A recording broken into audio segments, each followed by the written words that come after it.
जय श्री राधे कृष्ण। क्या आप जानते हैं कि कुरुक्षेत्र के युद्ध मैदान में भगवान श्री कृष्ण ने जो उपदेश अर्जुन को दिए थे, वे केवल एक योद्धा के लिए नहीं, बल्कि पूरी मानवता के लिए जीवन का मैनुअल है। आज की भागदौड़ भरी जिंदगी, बनावटीपन और गिरते नैतिक मूल्यों के बीच श्रीमद् भगवद गीता एकमात्र ऐसा प्रकाश स्तंभ है जो हमें अंधकार से बाहर निकाल सकता है। गीता केवल एक धार्मिक ग्रंथ नहीं, बल्कि एक संपूर्ण मनोविज्ञान है।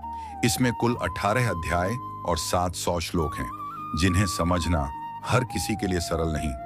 इसीलिए आज के इस विशेष अंक में हम संकलित कर लाए हैं भगवद गीता के 10 ऐसे महाविचार जो चरित्र और नैतिकता की उस दिव्य शक्ति का बोध कराते हैं जो मनुष्य को श्रेष्ठ बनाती है। यदि आप एक प्रभावशाली व्यक्तित्व और आंतरिक शुद्धि की खोज में हैं, तो श्री कृष्ण के इन शब्दों को अपनी आत्मा की गहराई से सुने। स्वभाव की निर्मलता ही वास्तविक सौंदर्य है। हे अर्जुन, मनुष्य बाहर की सुंदरता के लिए कितने यत्न करता है, पर क्या वह जानता है कि यह शरीर नश्वर है? तन की सुंदरता केवल कुछ क्षणों के लिए आंखों को भाती है, लेकिन स्वभाव की निर्मलता युगों युगों तक हृदय पर राज करती है। एक सुंदर चेहरा समय के साथ ढल जाएगा, पर एक सुंदर चरित्र मरकर भी जीवित रहता है।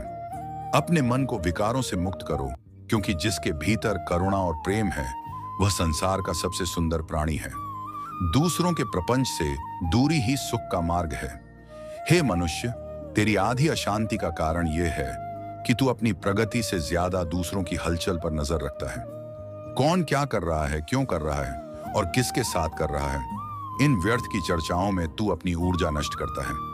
अपने भीतर झांको, स्वयं के कर्मों को सुधारो। जो व्यक्ति संसार के प्रपंचों से हटकर अपने लक्ष्य और ईश्वर में ध्यान लगाता है, वही वास्तविक सुख और शांति का अधिकारी होता है। परमात्मा और अंतरात्मा, दो सच्चे साक्षी। हे पार्थ, दुनिया के सामने तुम चाहे जितने मुखौटे पहन लो, पर अपनी असलियत से भाग नहीं सकते। तुम कितने सही हो और कितने गलत, ये दुनिया को बताने की आवश्यकता नहीं है। इसके केवल दो ही साक्षी हैं, एक मैं परमात्मा जो सबके हृदय में वास करता हूं, और दूसरी तुम्हारी अंतरात्मा जो तुम्हें हर पल सही मार्ग दिखाती है। यदि तुम्हारी अंतरात्मा प्रसन्न है, तो तुम्हें किसी बाहरी प्रमाण की आवश्यकता नहीं है। संस्कारों का महत्व, फसल और नस्ल। हे अर्जुन, जीवन की मर्यादा और संस्कारों का विशेष महत्व है। जिस प्रकार बिना वर्षा के उपजाऊ भूमि की फसल भी सूखकर नष्ट हो जाती है, ठीक उसी प्रकार यदि किसी परिवार या समाज में उत्तम संस्कार न हो, तो आने वाली नस्लें दिशाहीन और नष्ट हो जाती हैं। धन तो फिर भी कमाया जा सकता है, पर गए हुए संस्कार और चरित्र कभी वापस नहीं आते। अपने बच्चों को संपत्ति से ज्यादा संस्कार दो। वाणी की मधुरता और संयम। हे मनुष्य, तेरी वाणी ही तेरा सबसे बड़ा शस्त्र है। बोलने से पहले अपने शब्दों को विवेक की कसौटी पर तौलो। बात इतनी मधुर और सत्य रखो कि यदि कभी भविष्य में वे शब्द तुम्हें वापस लेने पड़ें, तो वे तुम्हें स्वयं कड़वे न लगें। कटु वचन बोले गए तीर के समान हैं, जो वापस नहीं आते और केवल घाव देते हैं। मधुर वाणी से तुम शत्रु का भी हृदय जीत सकते हो। करुणा और दया ही मोक्ष का मार्ग है। हे पार्थ, ज्ञान का फल अहंकार नहीं, बल्कि दया है। जो व्यक्ति दूसरों की पीड़ा को अपनी पीड़ा समझता है, जिसमें असहायों के प्रति करुणा है, वह साक्षात मेरे स्वरूप को पहचान लेता है। जो केवल अपने लिए नहीं, बल्कि दूसरों के कल्याण के लिए जीता है, उसे कर्मों के बंधन नहीं बांधते। ऐसा दयालु व्यक्ति इस संसार के जन्म मरण के चक्र से मुक्त होकर परम पद को प्राप्त होता है। अहंकार का विनाश निश्चित है। हे मनुष्य, घमंड वह दीमक है जो तुम्हारी जड़ों को खोखला कर देता है। जिस व्यक्ति को अपनी शक्ति, संपत्ति या रूप का अहंकार हो जाता है, उसका पतन अनिवार्य है। घमंडी व्यक्ति का वैभव, उसका वंश और उसकी प्रतिष्ठा धूल में मिल जाती है। इतिहास गवाह है कि रावण, कंस और दुर्योधन जैसे शक्तिशाली योद्धाओं का अंत भी उनके अहंकार के कारण ही हुआ। विनम्रता ही वह शक्ति है जो तुम्हें टिकाए रखती है। दान और विनम्रता पिछले जन्म का कर्ज। जब तुम किसी की मदद करते हो या किसी को दान देते हो, तो मन में यह विचार मत आने देना कि तुम महान हो।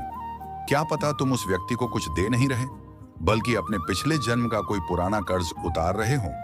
देने वाले का हाथ हमेशा झुकना चाहिए, क्योंकि देने की क्षमता भी तुम्हें ईश्वर ने ही प्रदान की है। अहंकार रहित दान ही वास्तविक पुण्य है। झुकना और रुकना जीवन की सरलता। हे अर्जुन, जीवन की जटिलताओं का हल बहुत सरल है। यदि तुमसे कोई भूल हुई है तो तुरंत झुकना, माफी मांगना सीखो। यह तुम्हारे बड़प्पन का लक्षण है।